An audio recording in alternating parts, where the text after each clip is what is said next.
مؤسسه پیامبر مهر و رحمت صلی الله علیه و آله و سلم تقدیم می نماید.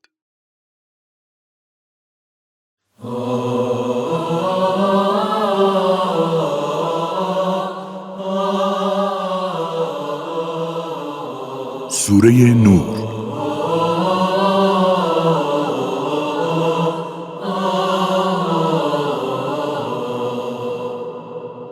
اعوذ بالله من الشیطان الرجیم. بسم الله الرحمن الرحیم. سورة أنزلناها وفرضناها وأنزلنا فيها آيات بينات لعلكم تذكرون. به نام الله که بخشاینده و با رحمت است.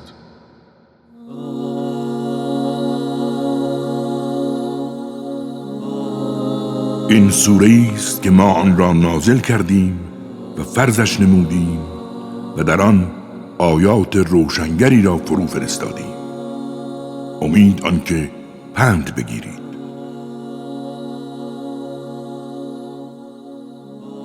مرد و زن زناکار را به هر 100 تازیانه بزنید و در دین خدا نسبت به آن دو محبت کاذب شما را فرا نگیرد. اگر به خدا و روز قیامت ایمان دارید، حتی گروهی از اهل ایمان شاهد این مجازات باشند. مرد زناکار جز با زن زناکار یا مشرکه ازدواج نمی کند و زن زناکار را جز مرد زناکار یا مشرک به ازدواج خود در نمی آورد و همه این موارد برای اهل ایمان حرام است. کسانی که زنان پاکدامن را به زنا متهم می کنند، سپس برای اثبات ادعای خود 4 شاهد عادل نمی آورند، 80 تازیانه بزنید و دیگر هرگز شهادتشان را در هیچ موردی نپذیرید، زیرا آنها زشت کردار و بدسیرتند. مگر کسانی که بعد از آن توبه کنند و به صلاح آیند و جبران نمایند، زیرا خداوند آمرزنده و باگذشت است. و کسانی که همسران خود را به زنا متهم می کنند و غیر از خودشان هیچ شاهد دیگری ندارند، هر یک از آنها باید 4 مرتبه به نام الله شهادت دهد که از راستگویان است و بار 5 بگوید نفرین خدا بر او باد اگر از دروغگویان باشد.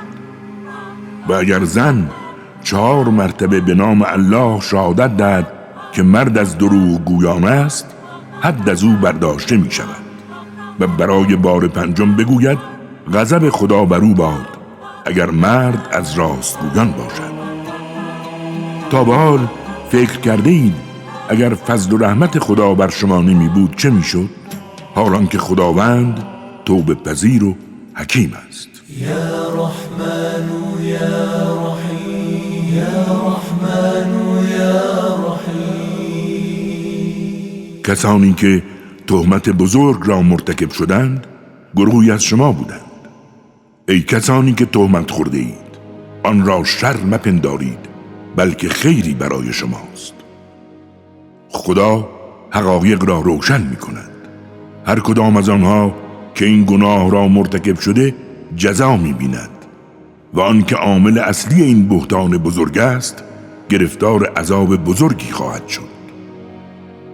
چرا هنگامی که مردان و زنان اهل ایمان این تهمت بزرگ را شنیدند خوشبینانه برخورد نکردند و نگفتند که این فقط یک تهمت آشکار است؟ و چرا 4 شاهد عادل برای اثبات ادعای خود نیاوردند؟ بدانید اگر شاهدان عادل را نیاورند همه آنها نزد خدا دروغگو هستند. بدانید اگر فضل و رحمت الهی در دنیا و آخرت شامل حالتان نبود، به کیفر اتهاماتی که می‌بستید گرفتار عذابی بزرگ می‌شدید.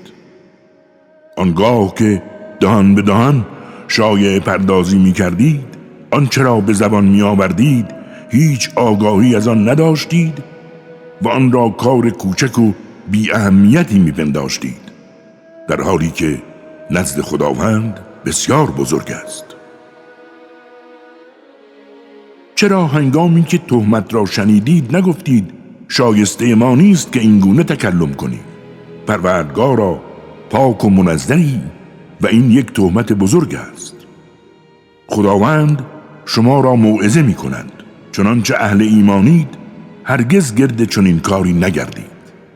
خداوند آیات روشنگرش را برای شما بیان می کند، زیرا او آگاه و حکیم است.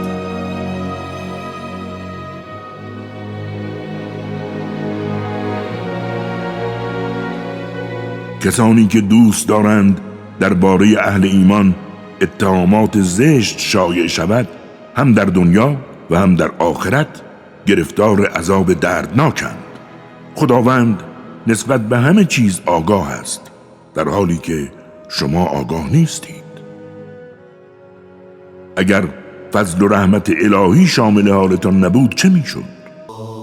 ای همه کسانی که به حقایق ایمان آورده ای، پا جای پای شیطان مگذارید.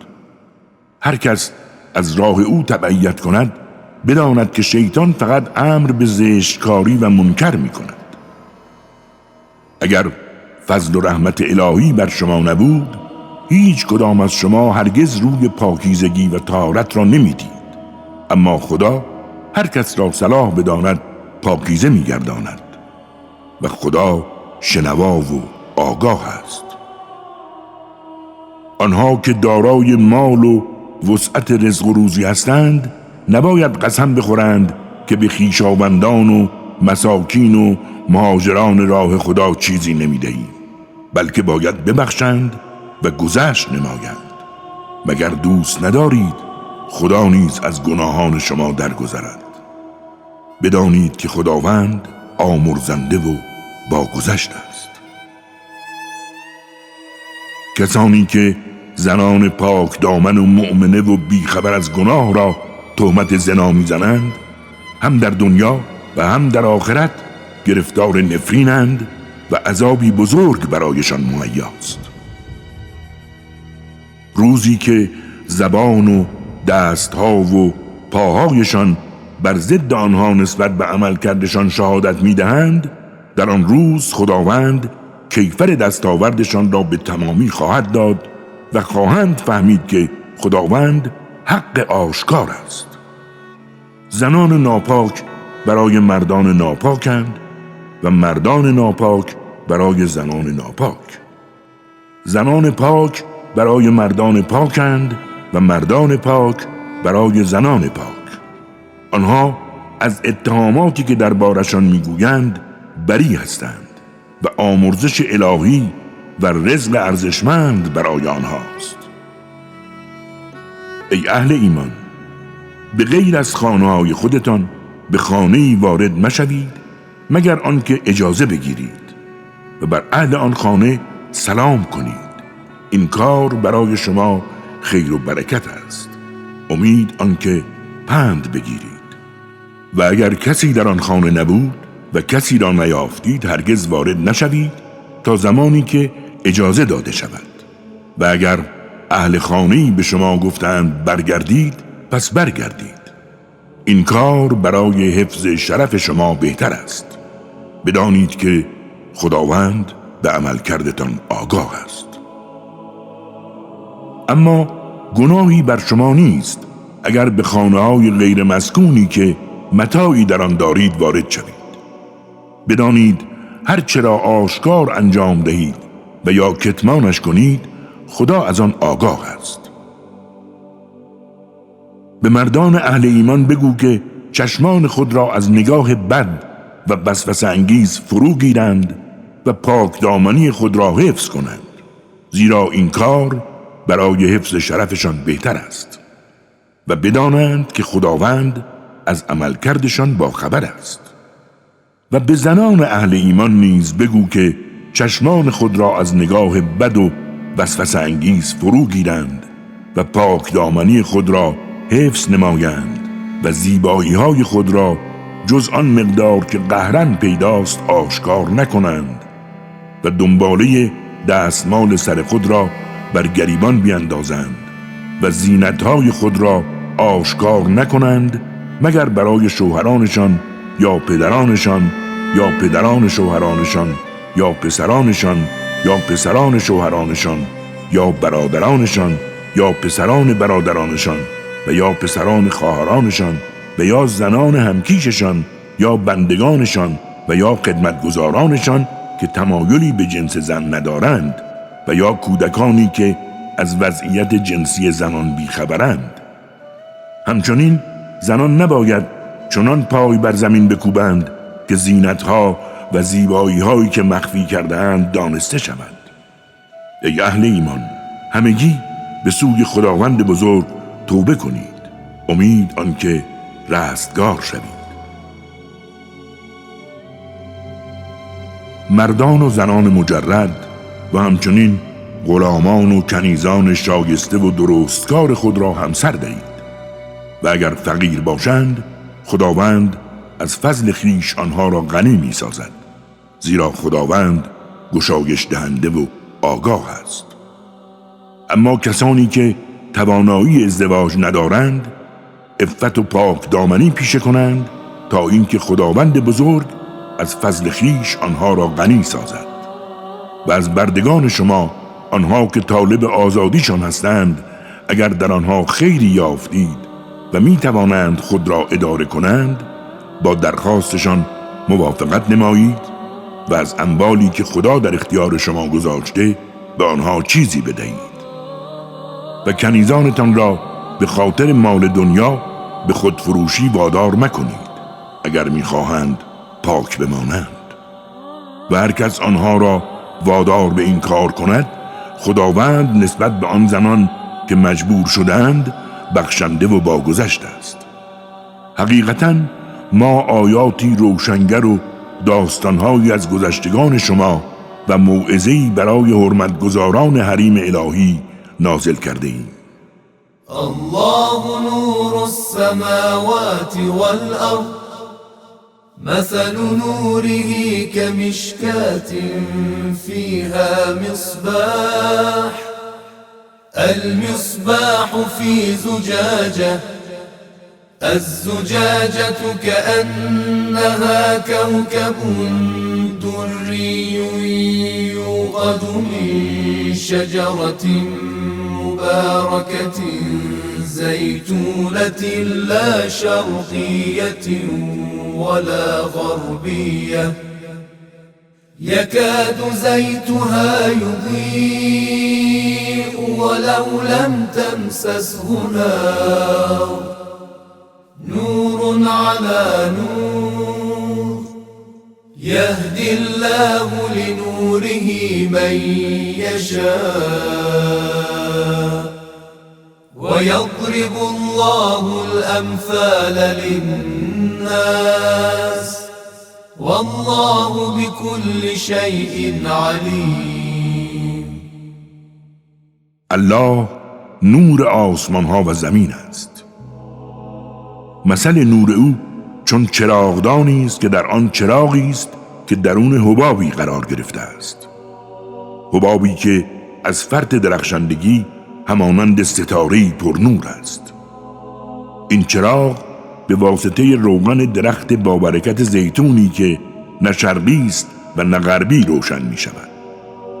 روغنی چنان شفاف که گویی خود روشنی دهنده است، هرچند آتشی به آن نرسد. نور غرق در نور. بدانید که خداوند به واسطه این نور هر که را صلاح بداند هدایت می کند و برای آگاهی مردم مثلها می آورد و خداوند بر هر چیزی آگاه است. نور در خانه‌هایی است که خداوند اجازه فرموده تا تکریمش کنند و نام او را در آنجا یاد کنند و هر صبح و شام در آن مکانها تسبیح خداوند را بگویند. سبوح قدوس مردانی که هیچ تجارت و خرید و فروشی آنها را از یاد خدا و اقامه نماز و پرداخت زکات غافل نمی کند و همواره از روزی که قلبها و دیدگان در آن دگرگون شود بیمناکند تا خداوند بزرگ بهتر و افزونتر از عملکردشان عطا فرماید، بلکه از فضل و کرمش بر آن بیفزاید. بدانید خداوند هر که را صلاح بداند بی هیچ حسابی روزی می‌دهد و کسانی که به حقایق کافر شدند عملکردشان چون سرابی در بیابان است. تشنه آن را آبی زلال تصور می‌کند، اما هنگامی که به آن می‌رسد چیزی نمی‌بیند جز خدایی که در برابرش است و او هم جزایش را به تمام می‌دهد. بدانید که خداوند سریعاً حسابها را پرداخت می‌نماید. یا عملکردشان همانند تاریکی‌های اعماق دریاست که موج‌های پی در پی آن را پوشانده است و بر فراز آن لایه‌های متعدد ابرهای تاریک است، به طوری که اگر کسی بخواهد دست خود را خارج کند هرگز آن را نمی‌بیند. آری، کسی که خدا نوری برای او قرار نداده هیچ نوری برایش وجود ندارد.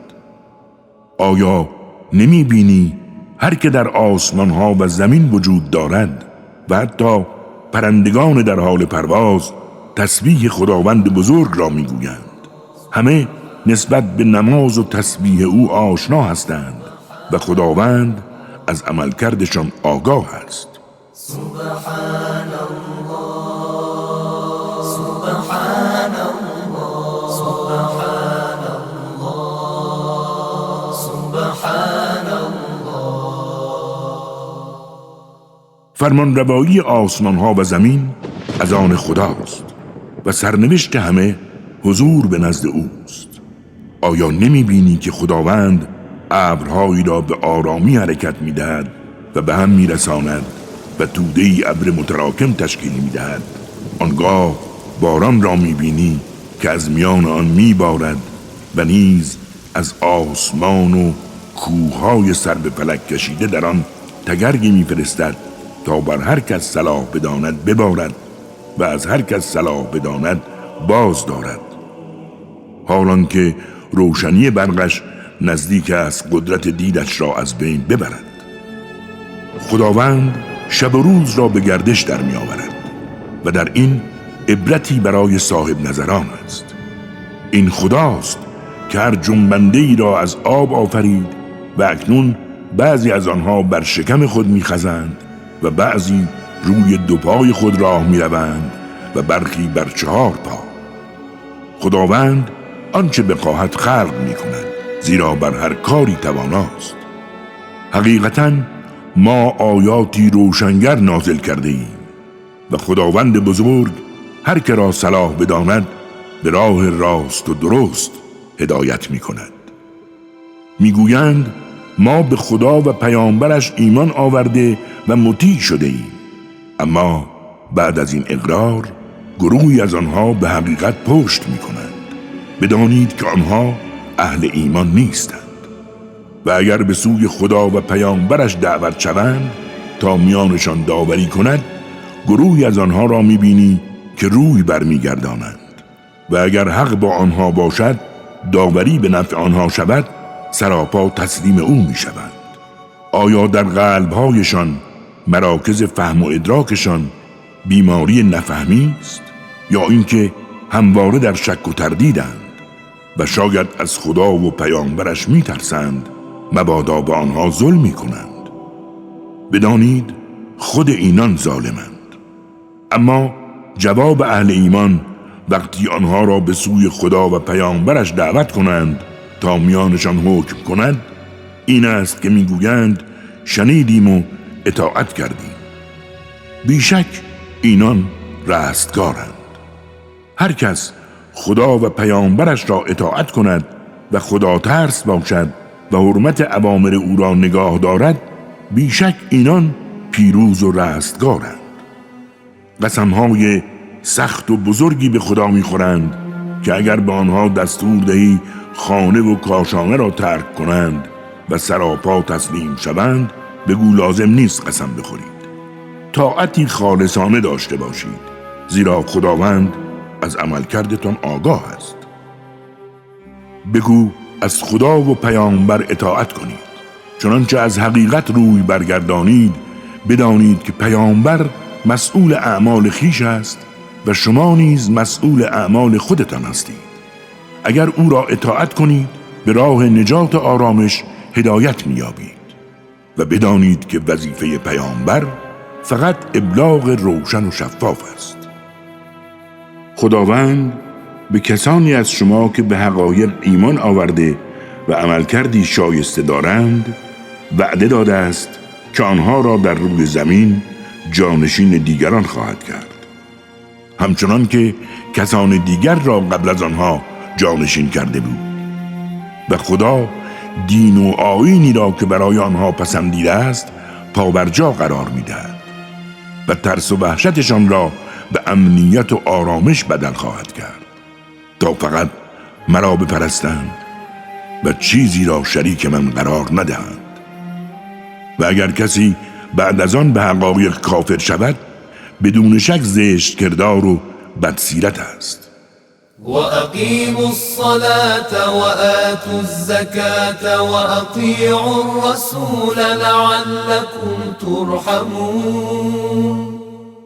و نماز را به جا آورید و زکات را پرداخت نمایید و از پیامبر اطاعت کنید، امید آنکه مشمول رحمت شوید. مپندار که کافران راه گریزی در زمین خواهند داشت. آنها جایگاهشان آتش است و چه بد سرنوشتی است آتش. ای اهل ایمان، خدمتگزاران شما و نیز آنان که هنوز به بلوغ نرسیدند در 3 نوبت برای وارد شدن بر شما اجازه بگیرند. یکی پیش از نماز صبح، دیگری در نیم روز هنگامی که لباس بیرون از خانه را از تن بیرون می‌آورید و سوم بعد از نماز عشا. اما غیر از این 3 وقت که وقتهای خصوصی شماست، باکی بر شما و آنها نیست اگر بدون اجازه بر شما وارد شوند. نسبت به یکدیگر توجه داشته باشید، خدمت یکدیگر کنید. بدانید که خداوند آیاتش را اینچنین برای شما بیان می کند و خدا آگاه و حکیم است.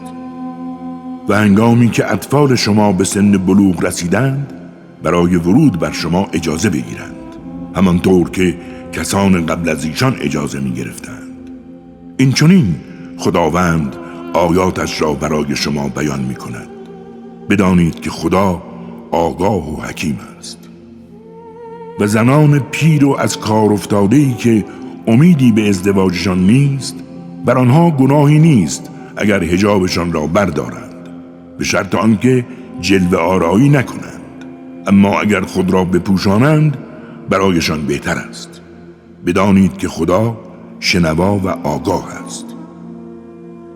بر نابینا و لنگ و بیمار گناهی نیست و نیز بر شما گناهی نیست اگر از خانه‌هایتان و یا خانه پدرانتان یا خانه مادرانتان یا خانه برادرانتان یا خانه خواهرانتان یا خانه عموهایتان یا خانه عمه‌هایتان یا خانه دایی‌هایتان یا خانه خاله‌هایتان یا خانه‌ای که کلید آن نزد شماست و یا خانه دوستانتان چیزی بخورید، چه همه با هم بخورید و چه تک تک.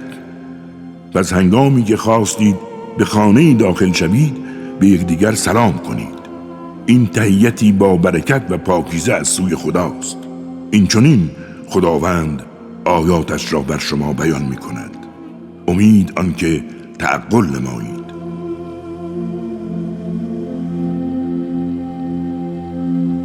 اهل ایمان کسانی هستند که به خدا و پیامبرش ایمان دارند و چون در کاری گروهی با پیامبر شرکت نمایند، نباید بدون اجازه او محل خدمت را ترک کنند. و کسانی که از تو اجازه می طلبند همان کسانی هستند که به خدا و پیامبرش ایمان دارند. ای پیامبر، اگر برای انجام پاره‌ای از کارهای شخصیشان از تو رخصت بخواهند، به هر کدام از آنها که صلاح می‌دانی رخصت ده و برایشان از خداوند آمرزش طلب کن، زیرا خداوند آمرزنده و باگذشته است. ندا کردن پیامبر را در میان خودتان همچون ندا کردن بعضی از شما از بعضی دیگر تصور نکنید. خداوند از آنهایی که پشت سر دیگران پنهان میشوند تا یکی پس از دیگری فرار کنند به خوبی آگاه است. کسانی که از دستور پیامبر تخلف میکنند باید از این بترسند که مبادا فتنه‌ای و یا عذاب دردناکی گرفتارشان کند. آگاه باشید که هرچه در آسمانها و زمین است از آن خداست. موقعیت شما را می‌داند و آن روز که همه به سوی او باز می‌گردند بیشک از عملکردشان آگاهشان خواهد کرد و خداوند بزرگ بر هر کاری آگاه است. ألا إن لله ما في السماوات والأرض. کاری از مؤسسه پیامبر مهر و رحمت صلی الله علیه و آله و سلم.